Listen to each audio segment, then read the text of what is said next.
नमस्कार मेरे प्यारे बच्चों, स्वागत है आप सबका कीर्तिमान एकेडमी यूट्यूब चैनल पर। डीएलएड फर्स्ट सेमेस्टर के सभी मेरे साथी, आज आप लोग मैथ एचसीएफ और एलसीएम की दूसरी क्लास पढ़ने जा रहे हो बच्चों। पिछली क्लास में हमने भाज्य संख्या, अभाज्य संख्या और साथ ही साथ आपको अपवर्तक, समापवर्तक, महत्तम समापवर्तक और उसको निकालने की सारी विधियों की चर्चा की है बच्चों। तो जो भी बच्चा है उस क्लास को ना देखा होगा जरूर देख लीजिएगा। और आज के सेशन बेटा बहुत शानदार तरीके से पूरा हम समापवर्त यानी पहले अपवर्त, फिर समापवर्त, फिर लघुत्तम समापवर्त सिखाएंगे आपको, फिर भिन्नों का, दशमलव संख्याओं का, सारी की सारी चीजें आपको सिखाएंगे। और साथ ही साथ एलसीएम और एचसीएफ के बीच में क्या संबंध होता है, यानी ये रिश्ता क्या कहलाता है, सब कुछ आज सिखाने वाले आपको। तो शुरू से लेकर लास्ट तक देखना बच्चों। और आज की क्लास के बाद आपका फिर एलसीएम और एचसीएफ पर शानदार प्रैक्टिस सेट आएगा कल वाली क्लास में, क्योंकि हम लोग अपने पढ़ाई का सबसे बेहतरीन तरीका इस समय लेकर के चल रहे हैं, पढ़ाई भी और प्रैक्टिस भी। तो पढ़ाई भी और प्रैक्टिस भी, तो आइए हम जरा सेशन की शुरुआत करते हुए आपके लिए शुरू कर रहे हैं बच्चों। ठीक है, एक बार जरा सभी लोग कमेंट करने के साथ साथ इस वीडियो को लाइक कर दो और अपने सभी दोस्तों तक शेयर करिए बच्चों। तो आपके अधिक से अधिक बच्चों तक अगर ये क्लास पहुंचेगी तो उनको ये पता चलेगा कम से कम कीर्तिमान एकेडमी पर सारे ऑल सब्जेक्ट और बिल्कुल फ्री ऑफ कॉस्ट चल रहे हैं, वो भी रेगुलर चल रहे हैं, राइट टाइम क्लासेज आ रही बच्चों। पढ़ाई भी प्रैक्टिस भी, सारे पीडीएफ वगैरह के लिए जो आपका डिस्क्रिप्शन में लिंक है टेलीग्राम के, उसको ज्वाइन कर लो। वहां पे आपकी डीएलएड से जुड़ी हर छोटी बड़ी जानकारी, चाहे स्कॉलरशिप की हो, पढ़ाई की, एग्जाम डेट की हो, या क्लासेस के सभी सब्जेक्ट की पीडीएफ वहां पर आपको बिल्कुल फ्री बच्चों मिलने वाली है। ठीक है, चलो आज के सेशन की शुरुआत करें। तो सबसे पहले बच्चों आज आपको सिखाने वाला हूं कि लघुत्तम क्या होगा, इसे जानो आप। आज के बाद फिर कभी नहीं कहोगे कि सर जी हमसे लघुत्तम नहीं निकलेगा, या फिर गणित में हम 25 में 25 नहीं कर पाएंगे। तो यहां पे सबसे पहले क्या सीखने जा रहे हो, लघुत्तम लीस्ट कॉमन मल्टीपल। अभी लीस्ट कॉमन मल्टीपल क्या है, आओ बातें करते बच्चों। तो सबसे पहले ये जान लो कि लघुत्तम समापवर्त यानी लीस्ट कॉमन मल्टीपल, इसको शार्ट में क्या बोलोगे, एलसीएम कहते हैं। कई ऐसे प्रश्न आएंगे बच्चों जिसमें लिखा होगा सबसे छोटा, कभी हो सकता है स्टूडेंट लिखा रहे सबसे छोटी, या कभी लिखा हो सकता है बच्चों कम से कम, या हो सकता है लिखा रहे न्यूनतम। तो यानी एक शब्द, मेरी बात समझ लो, ऐसा कोई भी शब्द जिसका मतलब है कम, वहां निकालना क्या है, लघुत्तम। जरा कमेंट बॉक्स में फटाक से लिखो क्या निकालोगे, लघुत्तम यानी एलसीएम निकालोगे। ठीक है, इस एलसीएम को जानने से पहले आपको जानना पड़ेगा कि अपवर्त क्या होता है बच्चों, यानी ये मल्टीपल क्या होता है। आपको याद होगा कि एक क्लास हमने पूरा आपका अपवर्त और समापवर्त पर ही लिया हुआ है, फिर भी एक बार हम आपको रिवाइज करा देते हैं कि ये अपवर्त क्या होता है, पहले ये जान लो बच्चों। अब अगर हम अपवर्त के बारे में बताएं तो जैसे बच्चों ये जान लो, परिभाषा भी देख सकते हो कि जिन जिन संख्याओं को कोई दी हुई संख्या पूरा पूरा विभाजित कर देती है, उन सभी संख्याओं को दी हुई संख्याओं का क्या कहते हैं, अपवर्त कहते हैं। और मैंने कहा था अपनी भाषा में याद रखना, अपने अपने लिए याद रखना। अपवर्त का मतलब पहाड़ा बच्चों, पहाड़ा का मतलब टेबल, टेबल का मतलब जैसे उनका 4 का अपवर्त बता दो। तो जैसे बेटा 4 का अपवर्त आपको लिखना है, आज की बात कभी नहीं भूलोगे, ध्यान दो। अगर हमें 4 के अपवर्त लिखने हैं, 4 के अपवर्त, अपवर्त मतलब मल्टीपल, तो क्या करोगे, लिखोगे 4 एकन्नम 4, 4 दूनी 8, 4 तिया 12, 4 चौक 16, 4 पच्चे 20। कई बार बच्चों अपने डीएलएड में सवाल आता है कि 3 अपवर्त लिखो, 5 अपवर्त लिखो, ऐसे लिख देना, उत्तर आ जाएगा। मान लीजिए कि उसने कह दिया भैया जी आप 5 के अपवर्त लिख दो। मेरे प्यारे बच्चे 5 के अपवर्त क्या लिखोगे, 5 एकन्नम 5 दूनी 10, 5 तिया 15, 5 चौक 20, 5 पच्चे 25, ऐसे डॉट डॉट। मान लिया उन्होंने कह दिया जी आप 11 के अपवर्त हमें लिख के दिखा दो, आप कहते हैं ना कोई बात नहीं मेरे भाई, मैंने तो पढ़ा है कीर्तिमान एकेडमी पर। 11 एकन्नम 11, 11 दूनी 22, 11 तिया 33, 11 चौक 44, 11 पच्चे 55, डॉट डॉट, ऐसे बच्चों चलता चला जाएगा। मान लिया उन्होंने कह दिया जी आप 25 का हमें अपवर्त लिख के बता दो, आप कह दो नो प्रॉब्लम जी नो प्रॉब्लम। तो 25, 25 दूना 50, 25 तिया 75, 25 चौक 100, 25 पच्चे 125 इत्यादि। ठीक है, तो मैं उम्मीद करता हूं कि आपको अपवर्त का मतलब अच्छे से समझ में आ गया। ठीक है भाई, चलो अब अगर आपने अपवर्त समझ लिया है तो मैं आपको आगे की बात समझाने वाला हूं। अब अपवर्त के बाद अगली चीज क्या समझनी कि समापवर्त क्या होगा भाई। तो जरा जानो कि समापवर्त क्या होता है बच्चों। सेशन को शेयर करते रहना बच्चों, क्योंकि ज्यादा से ज्यादा बच्चों को इस क्लास का लाभ मिलना चाहिए, क्योंकि बहुत सारे आप में से ऐसे विद्यार्थी होंगे जिनको किसी का कोर्स खरीदने के लिए एक्स्ट्रा पैसे नहीं होंगे। हो सकता अगर हैं भी तो आप क्यों लगाओगे, जब यहाँ उससे बेहतर कंटेंट आपको फ्री मिल रहा है तो पैसे क्यों देना बच्चों। हमको आपके बदले में बस इतना चाहिए कि अधिक से अधिक जरूरतमंद बच्चों तक आप इस क्लास को शेयर कर दो, ताकि हर बच्चा इस क्लास का लाभ उठा पाए बच्चों। अब यहाँ सिखाना है समापवर्त यानी कॉमन मल्टीपल क्या होगा। परिभाषा देख लो, एग्जाम्पल में अच्छे से सिखा देता हूं आपको। कहता है जो संख्याएं दी हुई संख्याओं से पूरा पूरा विभाजित हो जाएं, उनको दी गई संख्याओं का समापवर्त यानी कॉमन मल्टीपल कहते हैं। अब इसके लिए मैं यहाँ पे सिखा देता हूं। जैसे जैसे ये मान लो कि यहां पर आपको एक संख्या दी जाती है 10, एक संख्या दी गई 12 और एक संख्या दी गई 15। अब ये क्या है जी, बोलो। तो कहो सर ये हैं दी गई संख्याएं। परिभाषा क्या पढ़े हो, जो संख्याएं दी गई संख्याओं से पूरा पूरा विभाजित हो जाएं, इन संख्याओं के सीएम मतलब कॉमन मल्टीपल यानी समापवर्त क्या होंगे। तो जो संख्याएं दी गई संख्याओं से पूरा पूरा विभाजित हो जाएं, उनमें से प्रत्येक संख्या को दी गई संख्याओं का समापवर्त कहते हैं। अब 10, 12, 15 से कौन सी पहली संख्या जो एक साथ कटेगी, 60। एक संख्या मिल जाए तो उसी का पहाड़ा पढ़ देना। 60, 6 6 दूनी 12, 6 त्रिक 18, 6 चौक 24, 6 पच्चे 30 डाट डाट इत्यादि। यानी 10, 12, 15 के समापवर्त क्या है, 60, 120, 180, 240, 300 इत्यादि। क्या मेरी बात समझ में आ रही बच्चों। और जानते हो आगे यही परिभाषा पढ़ोगे कि समापवर्त्यों में जो सबसे छोटा हो वही लघुत्तम यानी एलसीएम कहलाता है। यानी 10, 12, 15 का अगर आपको एलसीएम बताना होगा तो उत्तर 60 दोगे। लेकिन अभी एलसीएम हम आगे सिखा रहे हैं, पहले इसको देख लो ध्यान से। और एलसीएम निकालने के 3 शानदार विधियां समझाएंगे। तो मैं समझता हूं कि आपको आराम से समापवर्त निकालने भी आ गया, तो समापवर्त हो गया। अब सवाल है कि भाई लघुत्तम समापवर्त क्या है, एलसीएम क्या है। तो अभी यहां पे देखो एलसीएम, एलसीएम के लिए अपनी परिभाषा याद रखना क्या, समापवर्त्यों में अब सब सिखा चुका हूं। समापवर्त्यों में समापवर्त्यों में जो सबसे छोटा हो उसे एलसीएम कहते हैं, उसे एलसीएम कहते हैं। ये हो गई आपकी डेफिनेशन हो गई जी। ठीक है, अब यहां पे देखो ये इतना आपको पढ़ने की जरूरत नहीं, हमने दे दिया, आपकी हेल्प ले चुकी, आपको बच्चों लिख करके भी दिखाना होता है, इस नाते हमने यहाँ पे चीजें लिख करके आपको दे दी हैं। अब एक निकाल करके दिखा दें तो आप अच्छे से समझ पाओगे। अच्छा यहाँ इसकी विधियां निकाली गई, खैर कोई टेंशन मत लो, एक सेकेंड बच्चों। यहां पे जैसे हमने कहा था कि 10, 12, 15 है, एक ले लो।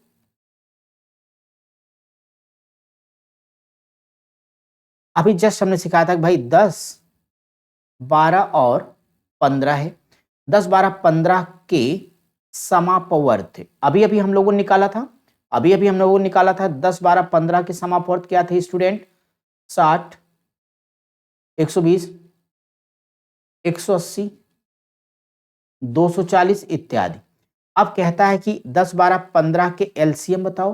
परिभाषा आपने क्या लिखा है, परिभाषा आपने लिखा है कि समापवर्त्यों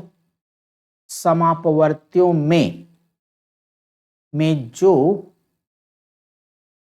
सबसे छोटा हो, समापवर्त्यों में जो सबसे छोटा हो वही क्या होगा, हमारा एलसीएम होगा। तो बताओ प्यारे बच्चे कि इसलिए 10, 12, 15 का एलसीएम। अब हमें इतना जल्दी से कमेंट करके बताओ कि आप इसमें से क्या उत्तर देना चाहते हो। अरे भाई 60, 120, 180, 260 में सबसे छोटा कौन है, 240 में सबसे छोटा कौन है, 60 बच्चों। तो यही आपका क्या हो जाएगा, एलसीएम हो जाएगा। एलसीएम इस बात की गारंटी बेटा कि वह दी गई संख्याओं से पूरा पूरा कट जाएगा। 60 देखो 10 से भी कटेगा, 12 से भी कटेगा, 15 से। अब यहाँ एक बात अपनी कॉपी में नोट कर लो, जल्दी से नोट करो कि एलसीएम एलसीएम सदैव एलसीएम सदैव दी गई संख्याओं एलसीएम सदैव दी गई संख्याओं में से किसी के बराबर अथवा बड़ा होगा अब इसी में देख लो ना कि 10 12 15 का एलसीएम आपको बताना था, तो 10 12 15 में किसी के बराबर तो नहीं हुआ, क्या हो गया 60 हो गया, तो दी गई संख्याओं से बड़ा हो गया ना भाई, बहुत बढ़िया।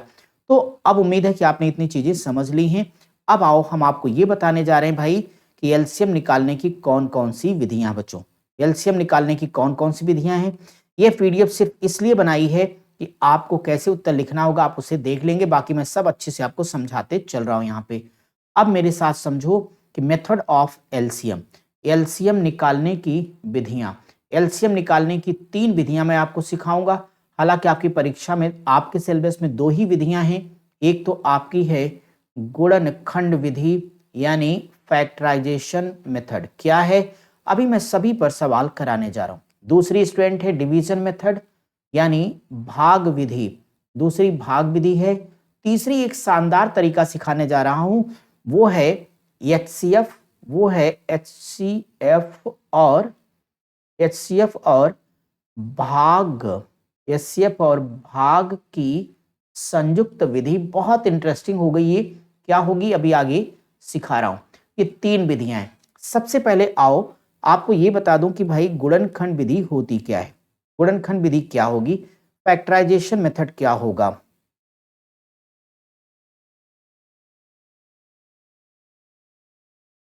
ये फैक्टराइजेशन मेथड क्या होगा ये आप बच्चों को समझना है, ये जो फैक्टराइजेशन मेथड है ये क्या होगा बेटा। अगर यहाँ पे फैक्टराइजेशन मेथड यानी गुणनखंड विधि के बारे में बात करते हैं तो आपको कुछ नहीं करना है, जितनी भी संख्याएं दी जाएंगी बच्चों उसका क्या करना, आपको गुणनखंड कर लेना है। और जो गुणनखंड सब में कॉमन होगा उसको लेना है, और साथ ही साथ जो अन्य गुणनखंड बच जाएंगे उनको सभी को आपस में लेकर गुणा कर दोगे, बराबर आपका उत्तर आएगा। कोशिश करना बच्चों कि संख्याओं का अभाज्य गुणनखंड करोगे तो हमेशा फायदे में रहोगे। जैसे मान लो कि आपको कोई कहता है 10, फिर वो कह देता है 12 और 18 का कह रहा है एलसीएम निकालो, तो 10 का गुणनखंड करोगे, बोलोगे 2 पच्चे 10 हो जाएगा, 12 करोगे 2 दूनी 4 तिया 12 हो जाएगा, 18 करोगे 2 तिया 6 त्रिक 18 हो जाएगा। अब यहां से आप क्या निकालेंगे, एलसीएम निकालेंगे, इसलिए यहां से एलसीएम बराबर हो जाएगा। देखो सब में कॉमन कौन आ गया, 2 आ गया, सब में कॉमन 2 आ गया, इसको ले लेना।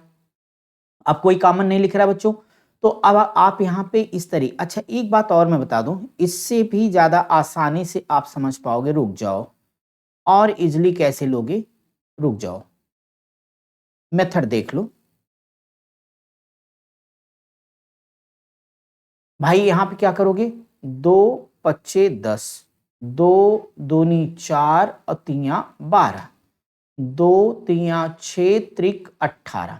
देखो मैं ये बताने वाला था कि एक तरह की संख्या जो सब जगह हो, जैसे 2 यहां एक बार आया, यहां पे 2 बार आया, यहां एक बार, तो एक संख्या की जहां पे ज्यादा घात यानी जहां ज्यादा बार हो उसको उठा लेना है। जैसे यहाँ 2 कहीं पर ज्यादा बार है तो 2 बार, तो 2 गुणे 2 उठा लो। अब 2 से कोई मतलब नहीं, कोई देखो कोई, अब अगला अंक कौन है, 3, यहाँ एक बार यहाँ 2 बार, जहां ज्यादा बार है उसको उठा लो, यहाँ ले लो 3 अगुणे 3, देखो क्या कोई और बच गया, बोलोगे हाँ जी सर 5 बच गया, तो मेरे प्यारे बच्चे 5 भी ले लो। अब गुणा कर दो तो आपका एलसीएम आ जाएगा, 2 दूनी 4 तिया 12, 12 तिया 36 और 36 पच्चे 180, बोलो हो गया। ये है आपकी गुणनखंड की विधि। बोलो समझ में आया या नहीं आया, जल्दी से बताओ, अच्छे समझ में आ गया सबको, बहुत बढ़िया बच्चों। अब मैं इसकी डिवीजन मेथड यानी भाग विधि बताऊं। भाग विधि में क्या करना है, कुछ भी नहीं करना है। सबसे पहले दी गई संख्याओं को यानी जिन जिन संख्याओं का आप बच्चों को एलसीएम निकालना है उनको एक क्रम से हमें लिख लेना होगा। फिर हम क्या करेंगे, 2 3 4 5 से बारी बारी से भाग करेंगे। छोटी छोटी संख्याओं से भाग करोगे तो कभी गलती भी नहीं होगी, उत्तर आसानी से ले आ पाओगे। अगर किसी संख्या में भाग नहीं लगेगी तो उसको क्या करना बच्चे, ज्यों का त्यों उतार देना है। अगली बार उसके भाजक से भाग देंगे और जब सभी संख्याओं का अंतिम भागफल 1 हो जाए, बड़ी बात है, अंतिम भागफल यानी सब लास्ट में कट के 1 1 1 1 आ जाए, तो जितनों से आपने काटा यानी जितने भाजक है सबका आपस में गुणा कर दोगे, आपका एलसीएम आ जाएगा। अब आपका एलसीएम आ जाएगा कैसे, जैसे 10 12 15 ही बच्चों। अब अगर 10 12 15 ही है तो 10 12 15 का अगर आपको निकालना है भाग विधि से 10 12 और 15, तो अगर 10 12 15 का आपको एलसीएम लेना है तो मैंने क्या कहा, छोटी छोटी संख्याओं से काटो। जैसे मान लो 2 से काटोगे, सर बोलोगे 2 25 10 होगा, 2 6 12 होगा। मेरे प्यारे बच्चे 15 नहीं कटा तो 15 उतार लो, क्योंकि जो ना कटे उसे ज्यों का त्यों उतारो। आपकी इच्छा तो एक बार फिर 2 से काट दीजिए, तो 5 नहीं कटेगा, 5 उतार लो, 2 3 6 कर देना बच्चों, और 15 नहीं कटेगा तो फिर मत काटो, उतार लो। अब आपका इच्छा है तो आप 3 से काट लो, तो 3 से 5 नहीं कटेगा, 5 उतारो, 3 एक नम 3, 3 25 15 होगा। अब यहाँ 5 से ले लो, जब 5 लोगे तो यहाँ पर 1 1 1। यही अभी मैंने कहा था कि जब आप अभाज्य संख्याओं से काटें तो कम से कम जो लास्ट में सब में 1 1 1 आ जाना चाहिए। कितना आ जाना चाहिए, सब में 1 1 आ जाना चाहिए बच्चों। तो देखो ये सब 1 1 1 हो गया। ये जो नंबर हैं ये क्या है, यही डिवाइजर है, भाजक हैं, और इन्हीं का भाजकों का आपस में क्या करना है, गुणा कर देना है। और यही गुणा भी जो होगा वो क्या हो जाएगा बच्चों, एलसीएम हो जाएगा। इसलिए इसका जो एलसीएम निकालोगे ये हो जाएगा 2 इंटू 2 इंटू 3 इंटू 5, तो 2 दूनी 4 तियां 12 12 25 60, तो 10 12 15 के एलसीएम क्या हो गया, 60 हो गया। ये बात क्लियर बच्चों। वैसे मेरे पास एक शानदार इसका ट्रिक भी है, हालांकि आपको ट्रिक की जरूरत केवल बहुविकल्पी प्रश्नों में पढ़नी है, फिर भी एक बार मेरे साथ देख सकते हो। क्या है ट्रिक, ये जानो। ट्रिक ये है कि जो 3 संख्याएं दी गई बच्चों उनमें से सबसे बड़ी संख्या को लिख लो, 15 गुणे n बटे जितनी संख्याएं उनको लिख दो। तो जैसे यहाँ 10 12 लिख दो।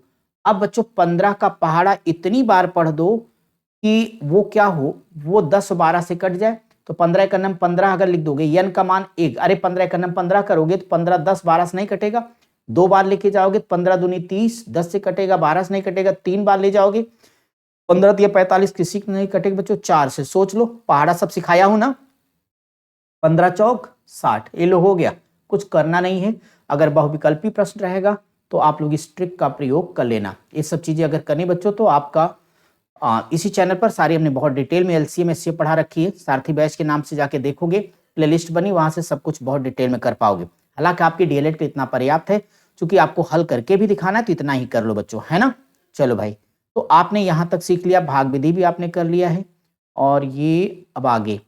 अब ये जो मेथड है ये बहुत शानदार कॉन्सेप्ट बच्चों, जो तीसरा तरीका आपका तीसरा तरीका है, ये बहुत बेहतरीन क्वेश्चन आपको आगे टेट सीटेट देने में भी काम आएगा।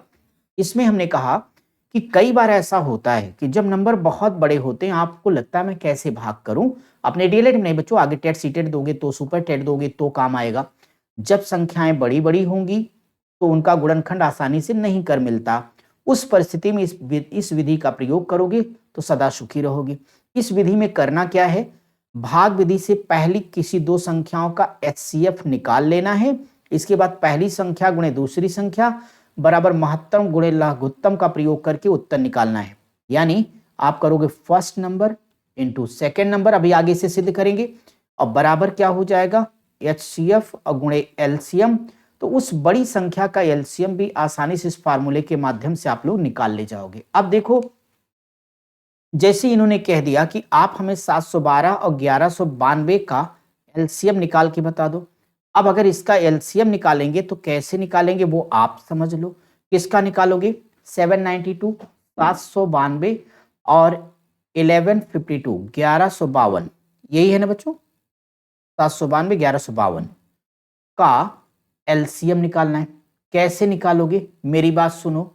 हमने क्या कहा, ये एचसीएफ भाग की संयुक्त विधि है, तो सबसे पहले इसका एचसीएफ निकालो। यहां लिखो 792, देखो देखने में लग रहा है ना कि इसका गुणनखंड आसानी से नहीं कर सकते हम, तो 792 से एचसीएफ निकालना, तो 1152 में भाग करो, अधिकतम कितनी बार लेके जाओगे, बोलो सर एक बार ले जाऊंगा, तो यहाँ 792 लिख दो। अब आप घटा दोगे तो 0 आ जाएगा, 15 में से 9 जाएगा तो 6 आ जाएगा भाई, और यहाँ 10 में से 7 जाएगा 3। भाग विधि में क्या सिखाया हूँ, एचसीएफ में काटा है कटेगा, काटा है कटेगा। अब 792 792 को यहाँ लिख देना। कितनी बार ले जाओगे, 2 बार, 36 दूनी 72, 720 लिखोगे। बच्चे घटाओ तो यहाँ से 2 आ जाएगा मेरे दोस्त, और यहाँ कितना आएगा, 7 आएगा। अच्छे समझ में आ रहा है ना सबको, बहुत बढ़िया बच्चों, बिना कंजूसी के शेयर भी करते रहो। तो ये आ जाएगा 72, काटा है कटेगा, कौन कटेगा, 360, किससे कटेगा, 72 से, 72 25 360, 360 ये कट गया, तो अब कट गया, इसलिए बच्चों, इसलिए यहां से आप कह सकते हो सर 792 और 1152 का एचसीएफ यानी महत्तम समापवर्तक कितना होगा, 72। लेकिन हमें क्या निकालना है, एलसीएम निकालना है। कैसे निकालेंगे, अभी हमने एक कॉन्सेप्ट आपको सिखाया था जी, आप लगता है भूल गए हो, मत भूलो मत भूलो। तो क्या करें, कहना पहली संख्या गुणे दूसरी संख्या बराबर एचसीएफ गुणे एलसीएम, इसका प्रयोग करो। बोलो पहली संख्या कितनी, 792, दूसरी बोलो 1152, एचसीएफ कितना निकाले हो, 72, एलसीएम देखो अपने आप निकल आएगा। बच्चों बहुत शानदार तरीका सिखा रहा हूं आपको, बहुत ही बेहतरीन तरीका है ये। 72 इक्यानम 72 इक्यानम 72, बच्चों 72 से ये कट जाएगा, 1152 में 11 का मल्टीप्लाई कर दो तो आपका एलसीएम देखो निकल आया, है ना शानदार तरीका। तो 11 दूनी 22, 22 के 2 हासिल 2, 11 पचे 55, 55 2 57, 57 के 7 हासिल 5, और 11 का नम 11, 5 16 हासिल 1, 11 का नम 11 1 12, तो 12,672 आपका क्या निकला, एलसीएम निकल के आ गया। कितना आ गया, 12,672, ये है आपका आंसर। ठीक है, ये हमने एलसीएम का आपको तीसरा मेथड सिखा दिया है और ये आपके काम आ जाएगा बच्चों। तो ये भी हो गया आपका। चलो अब हम बढ़ते हैं आगे। एक चीज और, अब यहाँ एलसीएम और एचसीएफ के बीच में संबंध, ये फार्मूला तो रामबाण आपके लिए बहुत काम आएगा बच्चों। तो इसको अच्छे से तैयार कर लेना सब लोग, जिसको अभी हमने बॉक्स में घेरा है, अभी हम प्रूफ करके दिखा भी देते बच्चों। ऐसे रहेगा, या हम लोग 60 में बार बार इसको ऐसे लिख देंगे बच्चों, पहली संख्या को लिख देंगे फर्स्ट नंबर, दूसरी संख्या को ऐसे सेकंड लिख दूंगा, और बराबर माशा को मैं एचसीएफ लिख दूंगा और लाशा को लिख दूंगा एलसीएम, बराबर आपका उत्तर आ जाएगा। जैसे दो संख्या मान लिया 24 और 36 है, अब हमें ये सिद्ध करना है कि वास्तव में इसका ये पहली संख्या गुणे दूसरी संख्या व माशा गुणे लाशा कैसे होगा। तो हमने दो नंबर्स लिए, क्या लिए, 24 और 36। तो 24 और 36, 24 और 36 इन दो संख्याओं के माध्यम से हम पहली बार इसका एलसीएम निकाल रहे हैं बच्चों। एलसीएम निकालना तो आपको आ ही चुका है और एचसीएफ भी निकाल लेंगे।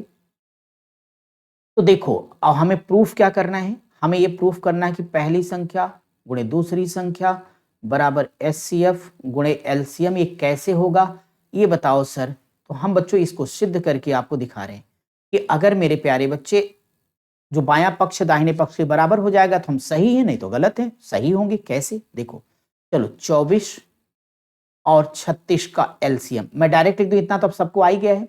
24 36 का एलसीएम क्या हो जाएगा बच्चों, 72 हो जाएगा। 24 36 का एलसीएम बराबर मैं 72 लिख देता हूं बेटा, और 24 और 36 का एचसीएफ बोल दो क्या होगा। तो ये कितना हो जाएगा आपका 12, 12 दूनी 24, 12 36, 12 हो जाएगा। अब हमें सिद्ध करना है कि इसलिए पहली संख्या, तो पहली संख्या कितना है 24 और दूसरी संख्या 36 बराबर एचसीएफ 12 एलसीएम 72। अब हम गुणा करके देखेंगे कि क्या आया, गुणा करके देखें क्या आएगा बच्चों। तो अगर हम 24 चौक देखें तो 96 आएगा, 96 आएगा, 24 चौक 96 आएगा, बोलो यस या नो, 96 आएगा। हासिल कितना करोगे 9, और 24 तिया 72, 72 और 8 80 81, 816 आया। ये देखो 12 छक 12 दूनी 24, 6 चौक 24 था बच्चों ना, 24 छक था। एक मिनट गुणा गलत हो गया, रुक जाना बच्चों। ये था 36, 36 को 24 तो 4 से ही ले लेता हूं, 4 छक 24, 24 के 4 हासिल 2 हो जाएगा, और 4 3 12, 12 2 14 हो जाएगा, 36 चौक 144 हो जाएगा, 36 दूनी 72 हो जाएगा, जोड़ दूंगा तो 4 आएगा और 4 2 6 8, 864 है बेटा। कितना आया? 864 आ गया, बराबर 12 दूनी 24, 24 के 4 हासिल 2, 12 सत्ते 84, 84 2 86, बोलो हो गया। LHS अब बराबर RHS, बायां पक्ष बराबर दाहिना पक्ष है, तो हमारा फार्मूला सिद्ध हो गया ना बेटा, बोलो एक बार। तो ये क्या हुआ? सिद्ध हो गया, प्रूव्ड हो गया, प्रूव्ड हो गया कि हमारा पहली संख्या गुणे दूसरी संख्या बराबर माशा गुणे लासा होता है। मतलब होता कैसे? आपने प्रूफ देख लिया है, ठीक है। तो ये बातें भी आपकी क्लियर हो गई, वही हमने यहाँ लिपि दिखाया था आपको कि आप अच्छे से कर पाओ। ये पूरा वही है बच्चों, प्रूफ कर दिया है और कुछ भी नहीं है, ठीक है। तो चलो यहाँ पे आपने कह दिया कि भाई हमारा पहली संख्या गुणे दूसरी बराबर माशा गुणे लासा। अब थोड़ा कुछ खास चीजें सिखाने जा रहे हैं जो बड़े काम की आएंगी। अब एक हेडिंग लगाना, भिन्नों का क्या निकालने जा रहे हो? एलसीएम और एचसीएफ। कॉपी पर हेडिंग दे दो, एक एक चीज सिखाने जा रहे हैं बच्चों। अगर भिन्नों का एचसीएफ निकालना, फार्मूला मेरे साथ लिखो वहां तो ठीक है।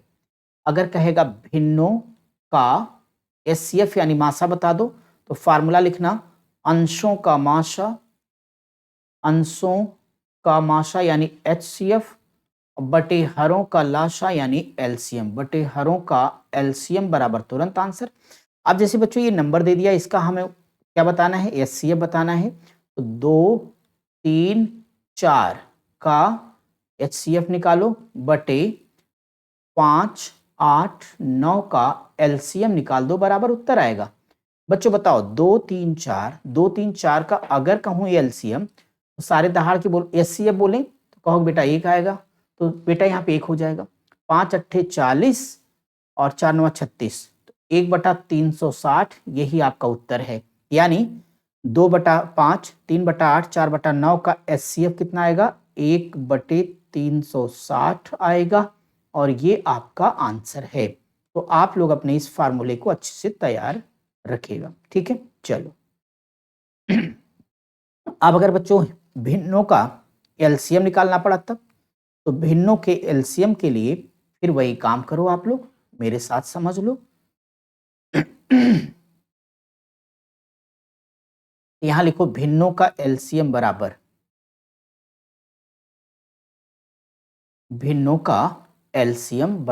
उसी का उल्टा कर दो, अंशों का न्यूमरेटर का अंशों का एलसीएम और बटे में कर दो हरों का एचसीएफ, बराबर आपका उत्तर आ जाएगा बच्चे।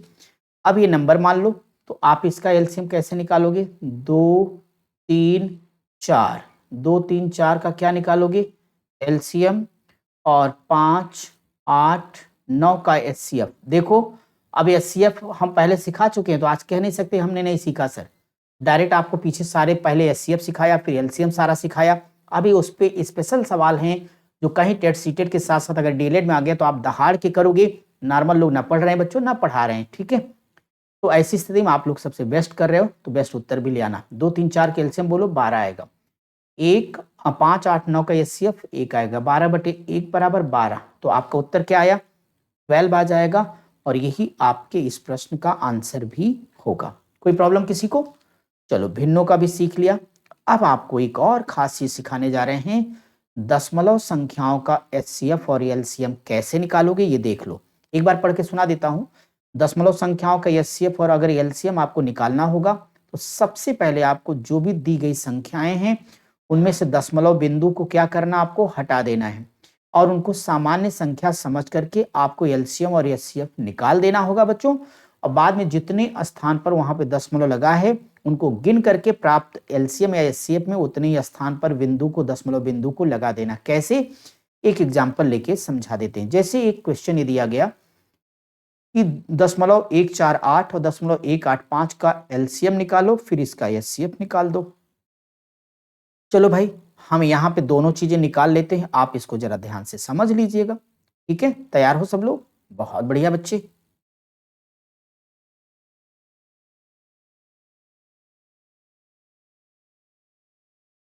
अब देखो अगर हम इसका दशमलव संख्या पहले हम अगर बच्चों इसका क्या निकाल लें, एलसीएम निकाल लें, तो अगर हम इसको एलसीएम के लिए निकालेंगे, एलसीएम के लिए तो 1.148 को हम क्या समझें 148 148 समझेंगे और 0.185 को 185 समझेंगे। भाग विधि लगाओ, गुणनखंड विधि चाहे जो लगाओ। मान लो आपने कह दिया सर मैं 2 से काटूंगा, हमने कहा 2 सत्ते 14, 2 चौक 8 और 185 नहीं कटेगा तो इसे उतार लो, कोई परेशानी नहीं है। फिर 2 से काट दो, 37 बार जाएगा 37, फिर 185 नहीं कटेगा। लेकिन क्या 5 से काट सकते हो? बोलो हाँ सर काट सकता हूँ। तो ये कितना रहेगा 37 रहेगा। ये क्या होगा 5 तियां 15, 3 18, 5 सत्ते 35। एक बार फिर काट लो 37 से, 1 और 1 एलसीएम में भाग विधि में लास्ट में 1 1 आना चाहिए, इसलिए एलसीएम निकालो। एलसीएम तो गुणा कर दो, 2 गुणे 2 गुणे 5 गुणे में 37 कर दो, तो 5 दूनी 10, 5 दूनी 37 दूनी 74, 740 740 आ गया। लेकिन आपकी संख्या कैसी है? दशमलव है, तो कह देना इसलिए क्वेश्चन मार्क बराबर 740 लिख दो। दोनों बच्चों 3-3 अंक पे दशमलव है, तो दाहिने से 3 अंक गिनकर आप भी लगा दीजिएगा। तो जब आप लगा दोगे 0.740 आपका उत्तर आएगा।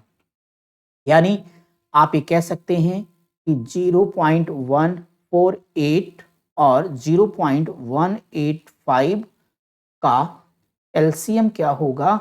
0.740 हो जाएगा। ठीक है, मजा आ रहा है सबको? बहुत बढ़िया। अब चलो हम आपको इन नंबर का एचसीएफ लिख सिखा देते हैं भाग विधि से। तो इसको क्या समझना, अब एचसीएफ के लिए आप काम कर रहे हो तो इसको 148 समझ लो और दूसरा 185 185 भाग दो, कितनी बार ले जाओगे? एक बार। 148 लिखोगे, 15 में से 8 जाएगा तो 7 बचेगा और 7 में से 4 जाएगा 3। क्या सिखाया हूं? काटा है कटेगा, तो 148 148 ले आओ, कितनी बार ले जाओगे? 4 सत्ते 28, 4 तियां 12, 2 14, बोलो हो गया, कट गया। इस नाते यहाँ पे जब एचसीएफ निकालोगे तो 37 आएगा। लेकिन आप कहोगे नहीं सर मेरी तो दशमलव संख्याएं थी। मैंने कहा ओहो याद आया, दशमलव संख्याएं, इसलिए क्वेश्चन मार्क बराबर। लेकिन यार 3 अंक पे दशमलव लगा है, तो हमारे पास तो 2 ही अंक है, तो चिट भी मेरी पट भी मेरी, अंटा मेरे बाप का रुकेंगे नहीं, हम यहाँ पे दशमलव लगा देंगे, तो 0.037 आपका उत्तर हो जाएगा। तो दूसरा प्रश्न आप बोलोगे कि सर 148 एंड 0.185 का एचसीएफ कितना निकल के आएगा? तो आंसर कर देना बच्चे 037। उम्मीद करता हूं ये बात भी आपको क्लियरली समझ में आ गई होगी। है कोई प्रॉब्लम किसी को?